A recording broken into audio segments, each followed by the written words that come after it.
Saya Dia Megasari Anjaya, sudah bersama dengan Menteri SDM 2016 Pak Archandra Tahar. Iran, Israel, Timur Tengah seakan diciptakan tidak pernah tenang, tidak pernah kondusif, Pak Archandra. Ini yang akan kita bahas hari ini. Apa sih di belakangnya, apakah benar hanya perang-perangan atau ada sesuatu hal yang lebih, suaranya lebih kencang, lebih keras dari senjata, yaitu minyak. Pak Archandra, pertama nih Pak, dalam konteks migas ya Pak ya. Secara historical deh Pak Archandra mengulasnya, kenapa Timur Tengah dan minyak tidak pernah stabil di dunia ini Pak? Kita kembali dengan konsep energy security. Ya. Kalau kita lihat dulunya, bagaimana sebuah negara bisa mencapai energy security-nya dengan cara-cara yang kita kenal. Satu adalah lewat militer, penggunaan kekuatan militer agar energy security bisa tercapai. Dan itu kita mengambil contoh pada saat Perang Dunia Kedua, di mana pada saat itu Jerman atau Nazi yang tidak punya migas, sumber minyak nggak ada, atau BBM nggak ada, sementara untuk berperang, untuk kapal, untuk pesawat terbang, untuk tank, untuk mobilisasi pasukan, itu memerlukan minyak. Kita kebayang nggak? Pada saat itu Jerman tidak punya minyak. Kok bisa dia menyerang negara-negara tetangga tanpa ada minyak? Mungkin nggak? Nggak mungkin. Maka pada saat itu Jerman punya batu bara yang besar. 3 negara yang punya cadangan batu bara terbesar pada saat itu adalah Inggris, Jerman, dan Polandia. Sewaktu Jerman menemukan teknologi coal to liquid, jadi membuat minyak sintetis dari batu bara, dan membuat kilangnya, plannya itu di Jerman, saat itulah dia mendeklar Perang Dunia Kedua. Dan negara pertama yang diserang apa? Yang punya batu bara, Polandia. Tetangganya ya Pak? Tetangganya. Jadi pada saat dia temukan teknologi dan mampu menguasai Polandia, karena cadangan batu bara di Jerman dia sudah ada, tambah Polandia, maka di saat itu dia merasa secure. Ya, nah ini Perang Dunia Kedua. Bagaimana dengan Jepang? Jepang masuk Perang Dunia Kedua hampir sama. 80% impor minyaknya Jepang untuk industrinya, baik itu untuk militer, pesawat, kapal, dan lain-lain, 80% dari Amerika, US, impor. Pada saat dia ekspansi ke Cina, Amerika mengingatkan, jangan. Jepang tepat lakukan sehingga sanksi oleh Amerika. Puncaknya adalah yang 80% tadi diembargo. Maka Jepang menyerang Pearl Harbor. Nah, kalau kita lihat lagi, untuk mengganti yang 80% itu, apa yang dilakukan Jepang? Mencari sumber minyak di luar Amerika. Kemana dia pergi? Pergilah dia, kalau menurut data-data yang ada, secara historical ya Pak? Secara historical, dia mencari 5 tempat. 5 tempat itu ada di Indonesia. 1 adalah Pangkalan Berandan, 2 Pelaju Sungai Gerong, 3 Cepu, 4 Balikpapan, 5 Kepala Burung. Kalau kita lihat sekarang, kalau kita mau ke BP, dari Sorong, terus kita dengan pesawat kecil ke Dabo mungkin namanya ya, saya pernah ke sana juga, itu banyak sekali bunker-bunker Jepang. Dan dekat situlah sumber minyak dengan nama lapangan Sele, itulah minyak yang bisa digunakan tanpa refinery. Tanpa pengolahan bisa digunakan. Itulah salah satu yang dikejar oleh Jepang. Dan ini masih ada bukti sejarahnya kok. Di sana kita bisa lihat bunker-bunker Jepang banyak sekali. Ngapain Jepang ke Papua pada saat itu? Ini yang dia cari. Ketahanan energi. Nah, jadi inilah ketahanan energi dengan military. Kemudian ada lagi nggak cara yang lain untuk setelah selesai Perang Dunia Kedua? Ada. Caranya adalah politics. Oke, Pak, sebentar, saya urutkan dulu nih. Jadi ketahanan energi itu bisa dicapainya dengan berbagai cara, termasuk militer seperti yang terjadi di Iran. Dan ya, perangnya Iran dan Israel, demikian. Kalau perang Iran dan Israel sekarang, apakah itu politics atau apakah ini militer? Nah, ini yang akan kita bahas dulu. Oke. Sebelum kita mendapatkan kesimpulan bahwa ini ternyata polanya adalah ini bukan militer, kemungkinan adalah politics. Ya. Oke. Nah, untuk itu kita perjalanan dulu secara historikal. Oke, baik. Dulu. Baik, kita runutin dulu deh, Pak. Tadi yang pertama adalah tentang militer, yang kedua Pak Archandra adalah tentang politik. Ini konkretnya seperti apa sih, Pak? Ketahanan energi dalam konteks politik. Dengan cara politik. Dengan cara politik. Ya. Dunia lagi. Dunia ya. Ini yang pernah dilakukan dan contoh-contohnya mari kita lihat ya. Cara pertama adalah menguasai volume atau molekul minyaknya di mana negara itu berada. Di mana cadangan itu berada di negara itu.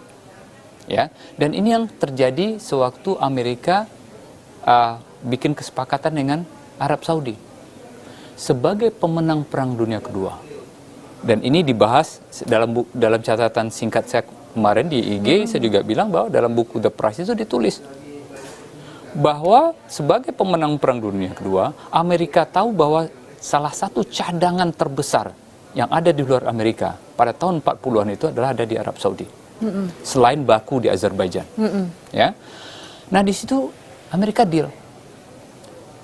Volume minyak yang dari Arab Saudi harus ke Amerika, in return-nya adalah saya akan jamin keamanan negara Anda.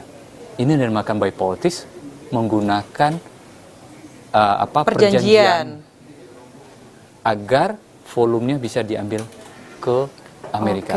Berdirilah itu mulai dari yang akhirnya bernama Aramco.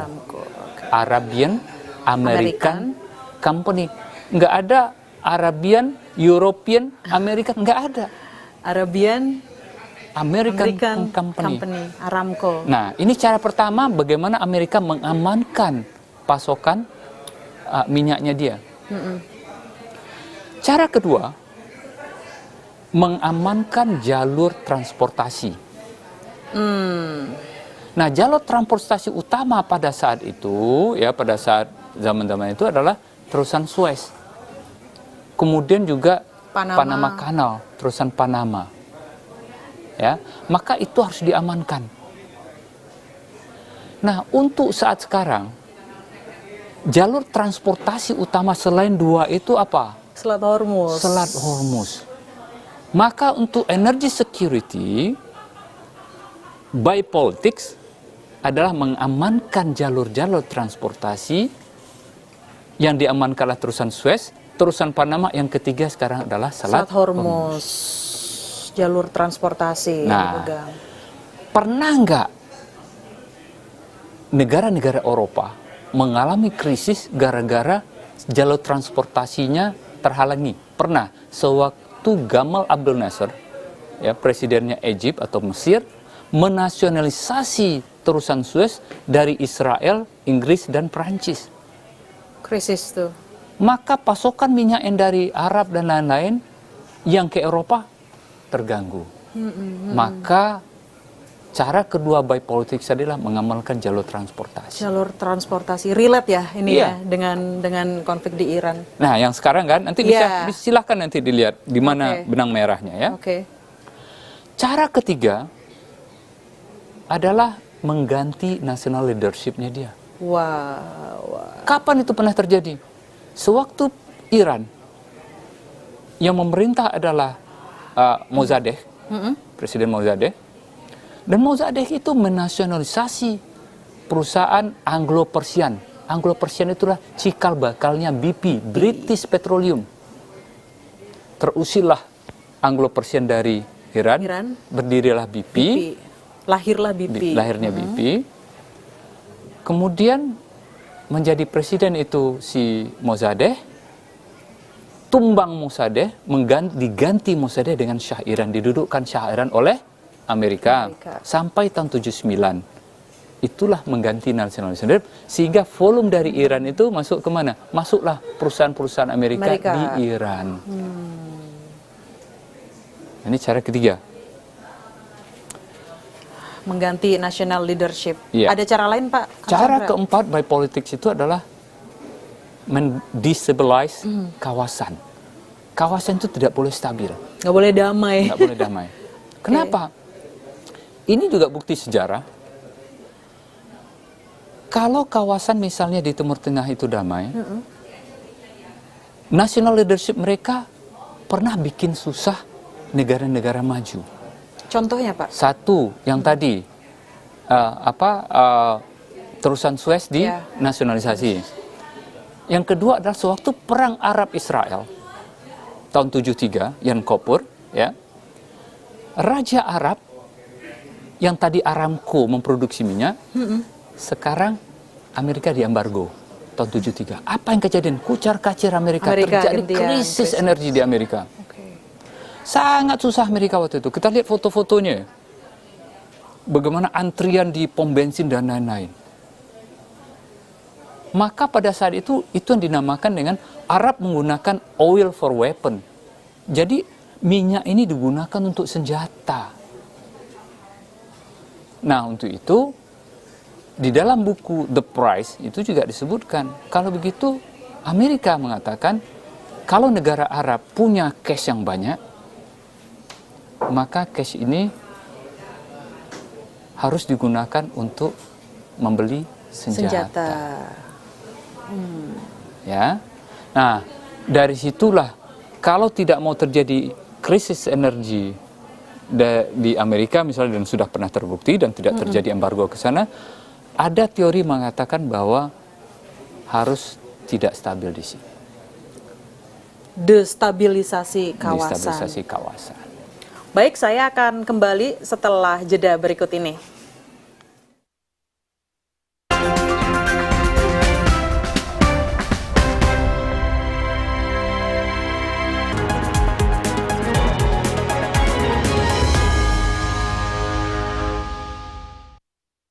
Cara kelima adalah pendirian OPEC dan OECD dan International Energy Agency. Nah, kita juga harus paham juga bahwa kenapa OPEC berdiri, ya. Ini menyangkut masalah fiskal sistem waktu konsesi menggunakan royalti. Jadi Aramco itu yang menentukan harga minyak waktu adalah pembeli Amerika. Jadi misalnya harga $10, ya udah Amerika bilang ya udah kamu saya kasih $3, $7, ya kamu cuma $3 minyak buat saya. Harga sebenarnya 10 ya harganya, kamu dapat cuma $3. Nah, beberapa orang pintar di Arab itu disekolahkan ke Harvard, ke Amerika. Di sana dia belajar, oh ternyata nggak mesti pembeli yang menentukan harga. Kita sebagai produser bisa dong menentukan harga.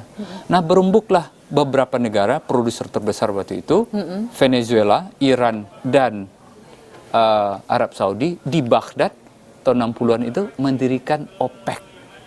Akhirnya OPEC yang menentukan harga, bukan lagi pembeli. Kelabakan nggak negara-negara OECD waktu itu? Kelabakan. Maka dibikinlah proksi yang dinamakan dengan International Energy Agency yang berhadapan satu lawan satu dengan OPEC. OPEC itu mewakili para produser. International Energy Agency itu awalnya mewakili para pembeli. Nah, disitulah bertempurnya sekarang OPEC cut produksi atau menaikkan produksi. Itu dalam rangka energy security. Untuk mengamankan itu kalau harga ketinggian gimana? Itulah bukan persaingan, antitesa, sintesa antara OPEC dan para pembeli. Proksinya ada di OPEC dan IEA itu ya Pak? IEA. Ya. Nah, jadi kita inikan lagi, satu by militer, Dua, by politics. Politik. Yang ketiga yang sekarang juga populer energy security itu adalah by teknokratik. Apa itu teknokratik? Dagang. Siapa, Pak? Jepang misalnya, dia nggak menggunakan politik, nggak mau ikut-ikutan perang, ya. Yaudah saya dagang aja. Di sana ada lapangan minyak bagus, yaudah saya masuk sebagai pemilik lapangan tersebut, beli PI-nya. Ya. Korea juga sama, saya nggak punya resources, yaudah saya beli aja. Saya ikut di hulunya, bisnis, beli berapa share-nya atau berapa PI-nya harganya. Singapura nggak punya, juga sama. Jadi kalau negara-negara yang tidak punya cadangan dan tidak punya produksi juga tentu, maka cara yang ditempuh apa? Teknokratik. Dagang aja. Nah, sekarang terjadi Israel menyerang Iran. Ya kan? Ya, ada Amerika kemudian. Ada Amerika kemudian. Ini yang mana ini yang mau dituju? By politicsnya. Ya. Apakah itu by militer? Oh, ada militernya. Ada Politiknya memenuhi. Apa? Apakah ini dalam rangka menguasai jalur transportasi? memenuhi juga. Memenuhi. Serat Hormuz. Ya. Destabilisasi. Destabilisasi Otomatis memenuhi juga. Apakah ada indikasi mengganti national leadership? We don't know. Kita nggak tahu. Apakah ada indikasi ke sana juga? Oke. Ya. Ya. Silahkan. Yang mana ini? Tapi intinya adalah kalau kita lihat benang merahnya, menurut hemat saya ini adalah masalah energy security. Mungkin ada teori-teori lain ya, macam-macam lah ya, money, politics dan lain-lain. Iya, iya. Tapi saya tertarik dengan ini sih Pak, istilah oil for weapon itu ya Pak. Rasanya sekarang juga yang Pak Archandra juga bilang, rasanya sudah berubah. Oil money for buying weapon. Ya. Apakah itu relate juga Pak?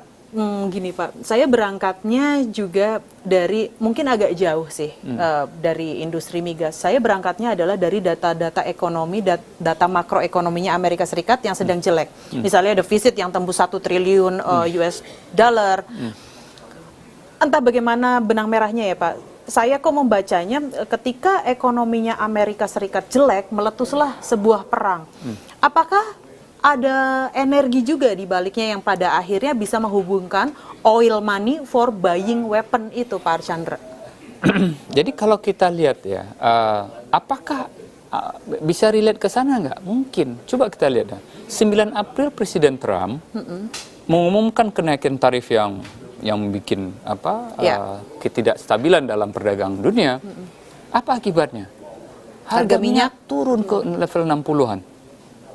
Pertanyaannya, pada level berapa perusahaan-perusahaan di Amerika, terutama yang punya lapangan di unconventional, di shale ya, shale oil maupun shale gas, di mana ongkos produksinya, break even point-nya itu di $40-50. Kalau harga di 60-an, 65, 63, itu tipis sekali. Marginnya. Margin. Maka mungkin nggak ada usaha-usaha setelah tarif ini, yang kita nggak tahu ya, kita tunggu nanti 9 Juli ya, Juli. 90 hari ya, 90 hari tengah. apa yang akan terjadi, mungkin nggak harga itu naik. Nah, salah satu cara yang paling cepat untuk menaikkan harga, mungkin dicoba ya, apa tadi, energy security tadi? By politics. By politics. Mungkin nggak dengan Israel menyerang Iran, harga minyak naik? Mungkin terjadi. Naik dari 63, 64 ke 76, 77. Lebih dari $10 naiknya. Dalam waktu beberapa hari. Pertanyaannya, apakah naik ini berkait? Belum tentu. Karena suplai minyak itu tidak bisa serta-merta. Demand naik juga tidak bisa serta-merta. Iya, butuh waktu. Butuh waktu. Masa ya dalam sekejap karena perang ini naik harga minyak karena supply demand. Tunggu dulu. Oke. Yang mungkin terjadi adalah persepsi dari para trader. Ada kemungkinan supply terganggu. oleh perang ini, apa supply yang utama adalah jalur transportasi. Selat Hormuz tadi ya, Ya. dalam konteks Iran. Bisa jadi adalah antara Israel dan Iran, ini dia menyerang nggak sumber-sumber hulu produksi atau kilang-kilang yang ada di Dua wilayah di ini. wilayah. Kalau itu tidak diganggu, So far tidak sih, Pak. nah selama sewaktu saya menulis kemarin minggu lalu sampai itu rasanya belum, hanya kecil-kecil lah impactnya ya. Ya. Apakah Selat Hormuz terganggu apa tidak?